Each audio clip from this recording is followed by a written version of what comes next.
யோபு 23 அதிகாரம் 10 ஆனாலும் நான் போகும் வழியை அவர் அறிவார்.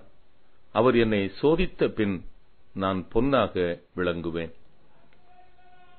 சில வேளைகளில் நாம் பாடுகளின் வழியாக, பிரச்சனையின் வழியாக, வேதனையின் வழியாக, வியாதிப்பட்டு பலவீனத்தின் வழியாக, இன்னும் அநேக ஏமாற்றத்தின் வழியாக கடந்து செல்லும் போது கதறி அழுதும் கர்த்தருடைய பிரசன்னத்தை உணர முடியாமல் திணறுகிறோம்.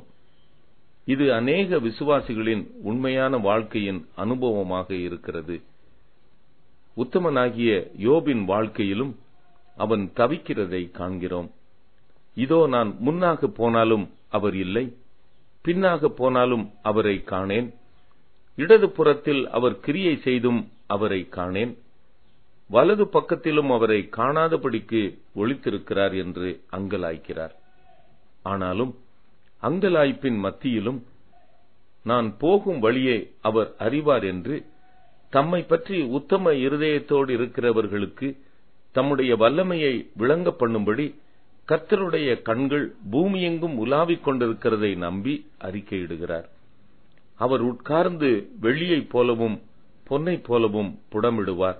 மல்கியா 3:3 என்று அறிந்து நான் புடமிட்ட பின் பொன்னாக விளங்குவேன் என்று வாழ்ந்து சுகமாயிருக்கும் நாட்களை தரிசித்து அறிக்கையிடுகிறார்.